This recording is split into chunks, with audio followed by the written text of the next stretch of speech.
The other big issue is, wrapped up in all of this, and people will say it's simplification and making more pay and all of that.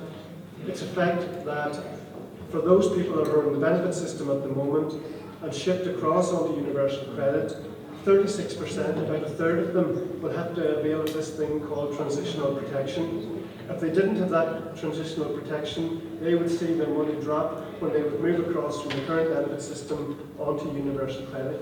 So that's a third of people need that transitional protection, but of course new claimants down the line won't be able to avail of it, and so they will be on less money. So that's where when you hear people talk about making more pay and simplification, and you think it's a great idea, actually then the devil in the detail is that's where the less money is, and that's where the vulnerable are going to receive less money. So that's the big noteworthy thing is universal credit, and that's what that is. The other, I suppose, huge issue with the welfare reform legislation is disability living allowance for those of working age swept off the table to be replaced by this thing called PIP, Personal Independence Payment, but I suppose many people call it DLA Lite. It looks like DLA, it smells like DLA, it reads like DLA, but actually, if we all know DLA, it has 3 care components and 2 mobility components. PIP will reduce to 2, the equivalent of the care components, and it will retain the 2 mobility components. But as you may know, there was a Treasury document that came out in 2010 that said, before anybody knew anything about PIP, the Treasury officials said that it will reduce expenditure on what was DLA by 20%. And that takes me to, I suppose, the big issue we have with the DLA to PIP situation is the quality of the medical assessment. My 2 final thoughts, and I'll hand over to Sinead. Number 1 is, we have a social security agency with a network across Northern Ireland, and for better or worse, and sometimes we knock it, but you can go into your local office and you'll speak to very knowledgeable, experienced staff who, on the whole, will try their best to help you. What's going to happen, that frontline service in the agency, whenever we move to this online universal credit type thing, where it's faceless, it's up in the cloud, and you don't know who to turn to, and there's nobody there for face-to-face help. And my final thought is, in terms of face-to-face help, I don't know if anybody watched City Slickers, that sort of Los Angeles, and you go away and you join a ranch and you become a cowboy and all of that. And your Gay Curly thing says, if there's one thing, and the one thing that, from Advice NI's perspective, is we want a clause added to the welfare reform bill that says there will be independent advice available to anybody negatively affected by the bill. And we think if that was in there, that would be some sort of safety net, because somebody could go to advice, they can try and overturn medical, they can try and get the universal credit sorted out, they can try and get some sort of access to the discretionary payments, but we need a bit of support in the advice field. Thank you very much indeed.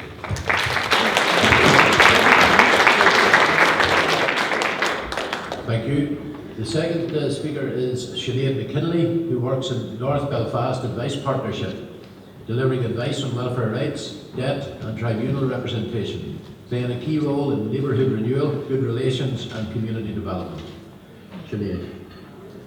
Can I just say, I'm delighted that the party that Kevin and I gave today to talk about the impact of welfare reform. I suppose that it takes me back to how I ended up in advice, which is back to my mother, who's your general secretary, sitting in Joe Hendry's office in the evenings, taking people's problems down, going away and making sure they got appropriate advice and information on them. So that kind of is why I probably do the job I do, in terms of the influence that she's had on me. So in terms of the work that I do today is in North Belfast Advice Partnership. We are currently 6 independent advice services, come from a range of different backgrounds in North Belfast. We have community, church, ex-prisoners groups, and they all come together and we kind of work strategically to deliver advice and information across the area. At the moment we have 16 paid advice workers delivering advice in 25 outreach locations across the North West City. And we've had to extend our hours to Thursday evenings and Saturdays to cope with the demand. We also have 2 full-time money advice workers, which we've just recently extended to 3, and they have last year alone dealt with 9.2 million of new debt. We also have 1 full-time tribunal representative And when we first started this tribunal service, we delivered, well, we have people with about 320 appeals a year, and last year we had people with 960 appeals, which is incredible because the demand for our service just outweighs what we can actually cope with. Just on the other side of things, because I think it's important to mention this, we've heard a lot in the press about welfare reform. We've heard a lot about, I suppose, people who are sponging off the system as such, and sometimes people get bad press for claiming benefits. And what I want to say is, when people claim benefits, it's always because there's a change of circumstances in their lives. They don't get up one morning to say that I'm going to claim a benefit. There has been either a bereavement, death, illness, they have care and responsibilities, and it is up to us in society to have the duty of care to make sure that they not only have financial support, but security in that financial support, so that they're not continually being reassessed for benefit, they're not continually being called to a medical, that they have time to recover and they have time to plan ahead what they're going to do with future lives. Because at the moment, the way the system is set up, for many people it crucifies them. And we find now we have people coming in year on year, where beforehand we might be seeing them maybe once every 2-3 years. We see them now maybe every 3 months, continually filling in forms, continually have to justify themselves at social security agencies for their benefit. And in a sense that creates an additional workload for us and an additional workload for the social security agency. But it also puts people in a very vulnerable position. Without that financial stability, they will never be able to move forward. So I would really hope that the party takes on board what Kevin has asked in terms of supporting us with this clause in the Welfare Reform Bill, and supports our services and continues to work in partnership with our services that are on the ground in terms of the independent advice sector. Thank you.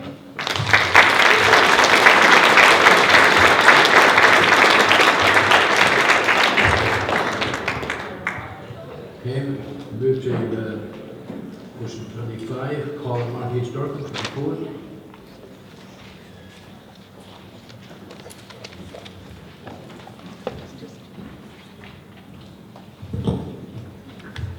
Thank you, Pat, and I'd like to thank Kevin and Sinead for their overview today and for their input in the months leading up to the introduction of the Welfare Reform Bill. We in the SDLP have been consistent and vociferous in our opposition to the Welfare Reform Bill, which is a very thinly veiled, rather an unashamed attack by the Tories on vulnerable people. We have opposed this bill at Westminster, in the Executive and in the Assembly. There is no doubt that the benefit system needs improved. There are too many different benefits, and the simplification of, in particular, tax credits is long overdue. But while the bill purports to do these things, its primary aim is obvious: to cut the government's welfare bill, to cut people's benefits, and to cut even further adrift vulnerable people in society. While this odious piece of legislation was dreamt up in an ivory tower in Whitehall with little regard for the people on whose lives it will have such a major impact, there was no cognizance or care that its negative effects would be even more severe here in the north of Ireland. We have higher rates of disability than in other regions, largely attributable to the legacy of the conflict. We have more unemployment and less jobs. We have bigger families and have a housing supply that differs in terms of stock, size and segregation. We haven't the same access to childcare. We, the SDLP, will not accept a bill that does not take account of our specific circumstances. We need unique legislation for a unique situation. Other concessions aren't concessions at all, merely operational flexibilities. And while they are welcome, they are nowhere near enough and will not shelter those in need from the storm of reform. Housing is an area which will be massively affected by this bill, but due to time constraints and the fact that these have been outlined in an earlier debate, I won't elaborate too much on the housing aspect.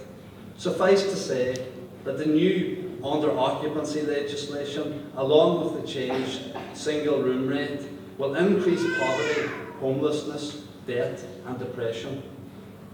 The move towards universal credit is fraught with risk. The concept of families receiving their combined benefit in one single monthly household payment presents many problems. That's provided claimants can negotiate the actual migration and claims procedure, which is to be done entirely online, and Kevin alluded to this earlier. This in itself will be a nightmare for those without access to computers, without access to connectivity, and without competence or training to navigate it. The single monthly payment will cause major difficulties in households unused to budgeting, and especially where there may be addiction issues. One of the crumbs that Nelson has caught from DWP's table is that fortnightly payments may be retained where necessary. I am very concerned at the lack of clarity around what exactly will qualify as necessary and just how far into poverty and debt a family may be plunged before action is taken. Similarly, where necessary, split payments will be made to households, meaning that the default position will be one payment, usually to the male, potentially trapping women in abusive relationships. And I know the women's group has a motion on this very issue in this section of conference. Those most vulnerable in our society are those at most risk. DLA will be replaced by PIP, personal independence payments, and while the Tories have great expectations for PIP, the reality will be hard times. There will be a 20% cut in expenditure on supporting those with disability. Genuine fears exist that the assessments for PIP will be carried out by the same company and with the same ruthlessness as the current work capability assessment, which has caused much grief and cost a massive amount of money through appeals. People with severe incapacity have been deemed fit for work by a process which is not fit for purpose. There is no doubt that there are some people out there who abuse the system, but we cannot allow a system that abuses people. Demand on the already stretched advice sector will go through the roof, and these valuable services must be adequately resourced. During the bill's second stage debate, Sinn Féin's very public claims that they would kill Bill were exposed as pulp fiction. Their refusal to sign our petition of concern demonstrates that their opposition to Tory cuts is more rhetorical than real. But our petition of concern hasn't gone away, you know. The DUP, meanwhile, attempted to deflect away from their role as Tory enforcers by demonising benefit claimants and by scaremongering about the future of the social fund and imaginary job losses should the bill fall. What the Minister neglected to inform us was that this bill passing would result in the loss of over 1,600 admin jobs and existing benefits. That is in the outline business case to which we have still not been granted access. This policy, therefore, to get people into work will put people out of work. The removal of £500 million per year from the local economy will inevitably result in less money spent, more shops closed, and more jobs lost. Currently, as a member of the Social Development Committee, I am working with members from all parties to mitigate the negative impact of welfare reform. And the inclusion of a clause on a statutory right to independent advice is one example of what we can do. Just yesterday, the committee voted to proceed with Standing Order 35 to form an ad hoc committee to deal with the obvious and major equality and human rights issues within the bill. It is essential that we use our constitutional tools to protect our vulnerable people. It's just a pity that this wasn't done 9 months ago when the SDLP first proposed it.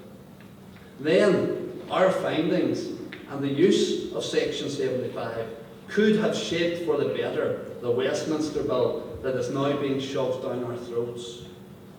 We cannot support this bill in its current form and will not support it without major changes.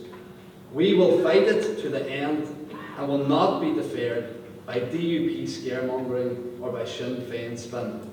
I propose the motion.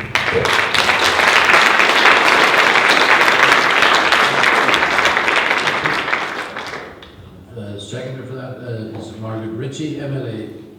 MP, sorry. Let me get it right.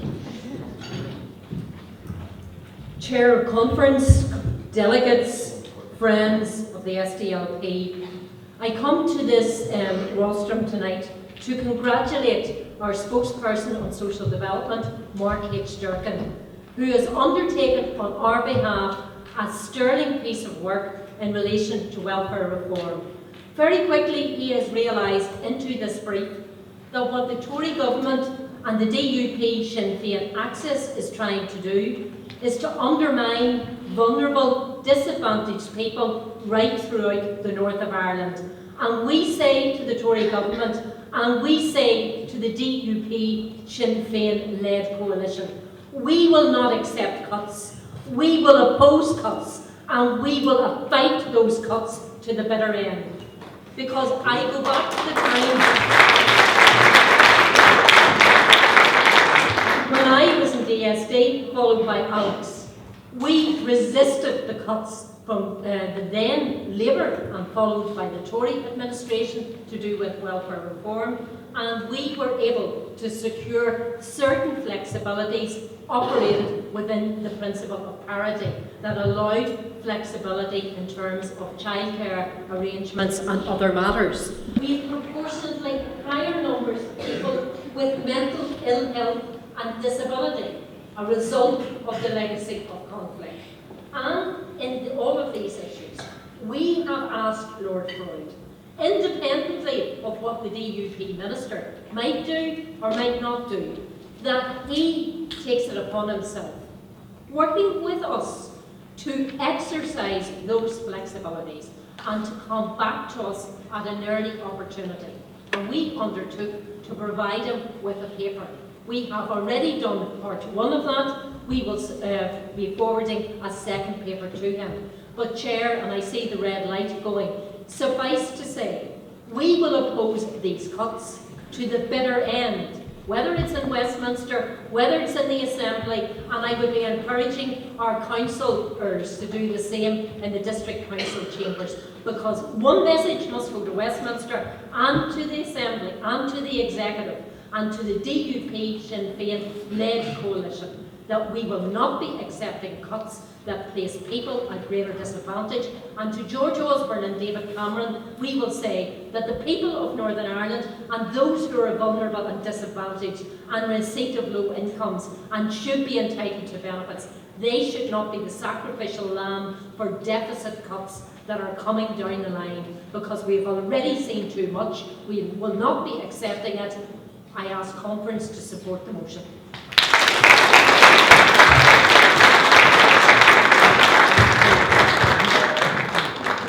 Thank you, Margaret. One more speaker down for this is Niall Kelly. Conference, in recent weeks we've seen the issue of welfare reform at the forefront of political discussion. We've seen a right-wing Tory government in Westminster force through measures that will harm the most vulnerable in our society. So far they've slashed £18 billion from the welfare budget. The vast majority of these cuts haven't even gone to be felt, but they want to cut a further £10 billion. The London government has been pushing austerity since it came to power. David Cameron and his cronies are great at using these Orwellian phrases. We're all in this together. Really means we all have to sacrifice equally, but some of us have to sacrifice more equally than others. When they talk about austerity, they really mean that the rich get tax cuts and the rest of us have to pay for them, the reduction in service and slashing benefits. Closer to home, we have seen the DUP abandoning their supposed working class roots and forcing these draconian cuts through on the people of the north.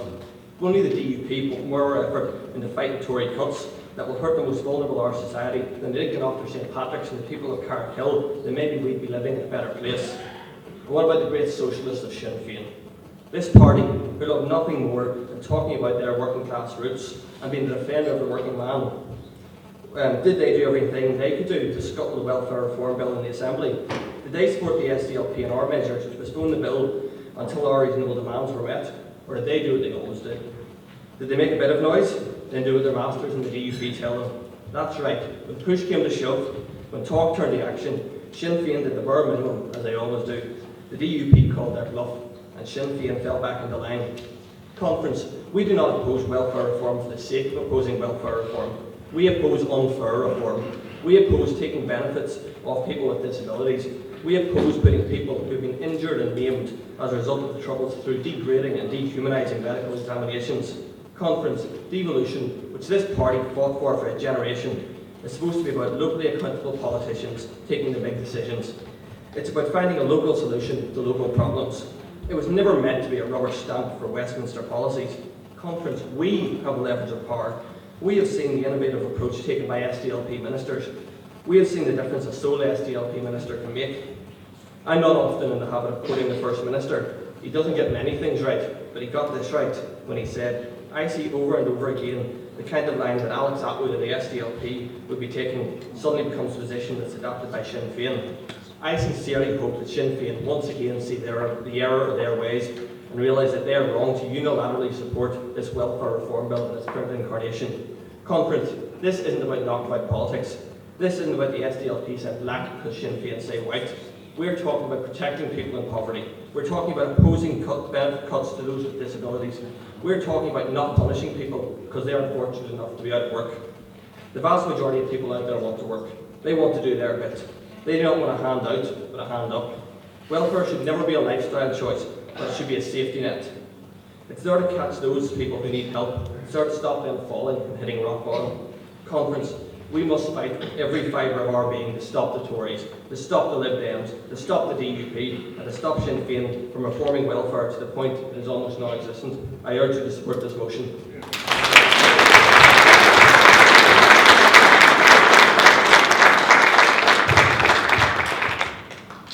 There's no other speakers on this motion, so can we put it to the floor? Those who agree, motion. I'll call on Fiona McCartney.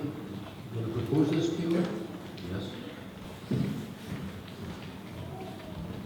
Conference, I rise to propose motion number 27. The SDLP has a strong record on opposing the harsh aspects of welfare reform at every level of representation, Westminster, Stormont and local government. While the welfare system currently in place is undeniably in need of reform, the current legislation is a savage attack on the vulnerable. Owing to the SDLP's commitment to gender equality and enabling women to achieve their full potential in society, the women's group are concerned that changes to social protection in Northern Ireland will unfairly impact upon women, damaging the rights and independence of women in our region. Monthly payments and the impact of universal credit on work incentives for second earners are also a cause for concern. Conference, we cannot and should not assume there will be equality in the division of financial income in all families across the north. It is widely acknowledged that money via the purse, as opposed to the wallet, will be spent more effectively in relation to needs of dependents. Monthly payments are often incompatible with low-income families and their system of budgeting. There's a wealth of research to suggest that monthly payments of child tax credit will prove unmanageable for many families and increasingly force mothers to go without to provide for their families, adversely impacting on both the physical and emotional state of many women across our region. While we acknowledge Minister Nelson McCausland's recent announcement about the flexibility of welfare reform in Northern Ireland, it is not good enough. We deserve better. Conference, let's protect our strong record on this issue. Let's continue to stand shoulder to shoulder with women across the North, as we have done for 40 years. Conference, let's continue to put people before politics. In order to alleviate the negative impact of welfare reform, we must put pressure on the government to ensure at least some of the universal credit is paid to the non-earner or second earner in the family. Conference, when is the Westminster government going to realise that one size does not fit all? Aspects of this legislation will regress women 50 years backwards and goes against strategies put in place locally, nationally and internationally to achieve gender parity. Conference, it's the 21st century. It's almost unfathomable we are debating legislation that will potentially remove financial autonomy of many women and leave them reliant on partners at times of ill health or disability. Conference, I implore you to support this important motion.